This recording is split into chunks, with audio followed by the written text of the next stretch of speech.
Trump ने सिर्फ tariff नहीं लगाए बल्कि उसने दुनिया को एक रिमाइंडर दिया है कि दुनिया सिर्फ पॉलिसी से नहीं चलती बल्कि पर्सनैलिटी से भी चलती है। और अगर लीडर एक नार्सिसिस्टिक पर्सन हो तो फिर डिसीजन अनप्रेडिक्टेबल हो जाते हैं। हिटलर ने जर्मनी को युद्ध में इसलिए नहीं धकेला था क्योंकि उसमें वहां के लोगों का भला था, बल्कि उसने अपने मेंटल ट्रॉमा के चलते पूरी दुनिया को युद्ध की आग में झोंक दिया था।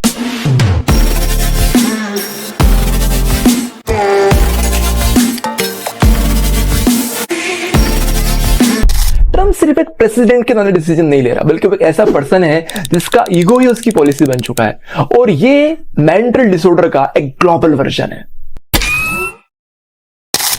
ट्रंप सिर्फ एक लीडर नहीं है बल्कि एक पैटर्न है, और ये एक ऐसा पैटर्न है जो पूरी दुनिया को खुद के हिसाब से चलाना चाहता है। अगर आप उसकी बात मानते हो तो आप उसके फ्रेंड हो, और अगर आप उसकी बात नहीं मानते तो आप उसके एनिमी हो। प्रूफ चाहिए? नंबर 1, ट्रंप का एडवोकेट माइकल कोहेन पहले बहुत ही खास हुआ करता था, लेकिन जैसे ट्रंप थोड़ी अनबन हुई उसको जेल जाना पड़ा। नंबर 2, माइक पेंस, ट्रंप की फर्स्ट टर्म के वाइस प्रेसिडेंट, लेकिन जब उन्होंने ट्रंप को सपोर्ट देने से इनकार कर दिया तो ट्रंप ने उसके घर पर हमला करने के लिए भीड़ भेज दी। नंबर 3, इलॉन मस्क, आपको ध्यान में होगा इस पूरे इलेक्शन के दौरान ट्रंप को सबसे ज्यादा जिसने सपोर्ट किया था फाइनेंशियली और एग्रेसिवली वो पर्सन था एलोन मस्क। और बाद में ट्रंप ने तारीफ भी की थी that a new star has born, his name is Elon. Let me tell you, we have a new star. A star is born, Elon.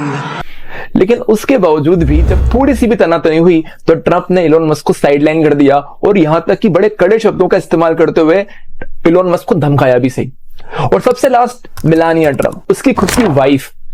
आप देखेंगे कि अक्सर जब भी वो लोग पब्लिक गैदरिंग के अंदर होते हैं तो मेलानिया ऐसे बिहेव करती है जैसे उसको फोर्सफुली वहां पर रखा गया है। इसका मतलब ट्रंप चाहे पर्सनल रिलेशन की बात करें चाहे पब्लिक रिलेशंस की बात करें, हर जगह पर अपने ईगो को सेटिस्फाई करने की कोशिश करते हैं, और ये एक साइकोपैथ होने की कंप्लीट निशानियां है। नार्सिसिस्ट पर्सन रूल्स फॉलो नहीं करता बल्कि वो रूल्स को खुद के हिसाब से लिखने की कोशिश करता है। हिटलर ने अपनी इनसिक्योरिटी से जर्मनी को युद्ध के अंदर धकेल दिया, और ट्रंप अपने ईगो को सेटिस्फाई करने के लिए इकोनॉमी को वीपनाइज कर रहे हैं। अगर किसी नार्सिसिस्ट पर्सन का ईगो हर्ट हो जाता है तो फिर वो किसी भी बहाने से आपसे बदला लेना चाहता है, और यही हुआ इंडिया के मैटर में। इंडिया ने ट्रंप का ईगो 3 बार हर्ट किया। नंबर 1, ट्रंप ने बोला कि हम पाकिस्तान और इंडिया के बीच में कश्मीर इश्यू को लेकर के मीडिएट करना चाहते हैं, लेकिन इंडिया ने क्लियरली मना कर दिया, हम किसी भी थर्ड कंट्री को इसमें इन्वॉल्व नहीं होने देना चाहते, ये हम दोनों का मामला है, हम खुद सुलझाएंगे। नंबर 2, ट्रंप ने बोला कि हमने इंडिया और पाकिस्तान के बीच ऑपरेशन सिंदूर के दौरान मीडिएशन करवाया है, और जितनी बार उन्होंने बात बोली उतनी बार इंडिया ने इसको खारिज कर दिया। और नंबर 3, ट्रंप चाहते थे कि इंडिया अपना मार्केट अमेरिका के डेयरी प्रोडक्ट्स के लिए ओपन करे और वहां की जीएम क्रॉप्स के लिए भी ओपन करे, लेकिन इंडिया ने क्लियरली इनकार कर दिया क्योंकि इंडिया का एक बहुत बड़ा सेगमेंट है जो कंप्लीटली एग्रीकल्चर पर डिपेंडेंट है, और ऐसा करने से उनके लिए एक बहुत बड़ा संकट पैदा हो सकता था। और इन तीनों ईगो को हट होने के बाद ट्रंप ने जो डिसीजन लिया वो ये था कि इंडिया के ऊपर हम 25% टैरिफ लगा रहे हैं, और बहाना दिया कि इंडिया रशिया से ऑयल खरीद करके यूक्रेन के अंदर वॉर को फंड कर रहा है। जबकि हकीकत तो यह है कि दुनिया के और भी देश जैसे तुर्की, चाइना, यहां तक कि यूएस से खुद बहुत ज्यादा सामान रशिया से खरीदते हैं, बिलियन डॉलर्स के अंदर खरीदते हैं, लेकिन खुद उनके ऊपर उसने कोई बैन नहीं लगाया। क्यों? क्योंकि ईगो हर्ट तो आखिर इंडिया ने किया था। ये पॉलिसी नहीं है बल्कि इमोशनल ब्लैकमेल है, और कोई भी नार्सिसिस्ट पर्सन जब भी पावर में होता है ना तो वो अपने ईगो को सेटिस्फाई करने के लिए ही पावर का इस्तेमाल करता है, ना कि लोगों के भले के लिए। और इसीलिए आप देखेंगे कि दुनिया के बड़े बड़े देश ट्रंप के ईगो को सेटिस्फाई करने में जुटे हो। जैसे नंबर 1, कतर ने एक जेट प्लेन गिफ्ट किया है, ना कि अमेरिका को बल्कि ट्रंप को पर्सनली। नंबर 2, इजराइल और पाकिस्तान, उन दोनों ने ट्रंप को नोबेल के लिए नॉमिनेट किया है ताकि ट्रंप का ईगो सेटिस्फाई हो सके। लेकिन क्वेश्चन ये है कि आखिरकार इंडिया के साथ हर बार इस तरीके से क्यों होता है कि इंडिया किसी के साथ दोस्ती का हाथ बढ़ाना चाहता है और उसको धोखा मिलता है?